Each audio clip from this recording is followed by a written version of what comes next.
আইসা বাবা, তুমি কালকে আইসা পড়ো, তোমার লাগে আমি রান্না মজার মজার খাওয়া রাইন্দা রাখুন তোমার লাগে আমি। আমার শোনাই আইবো। আমরা শুনে চাচি তুমি এখন থাকো, আমি গিয়ে সোনার জন্য মালা গাঁথবো।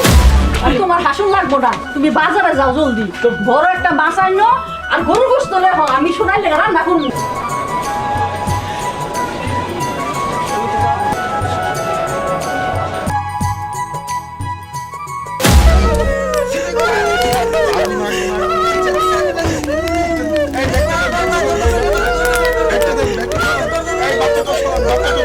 ভাবি একটা খবর শুনছেন? কি?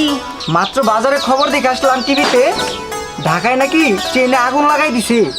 আমার সোনাই বাইর বউ বানাইবা তো।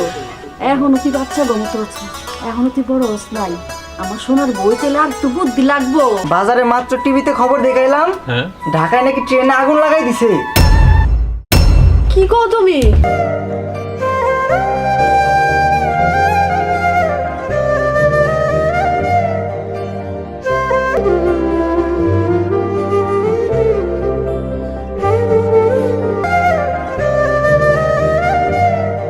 চব্বিশ ঘন্টার ভিতরে আমাদেরকে আসামি ধরতেই হবে। আমি তো তোমার সাথেই খেল বাড়াইছি।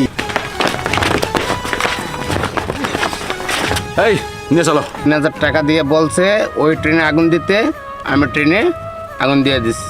ধন্যবাদ বাংলাদেশ প্রশাসনকে, এত দ্রুত তারা আসামিকে ধরতে পেরেছে। তো পরবর্তী আপডেট পেতে আমাদের নিউজ 164 এর সাথেই থাকুন।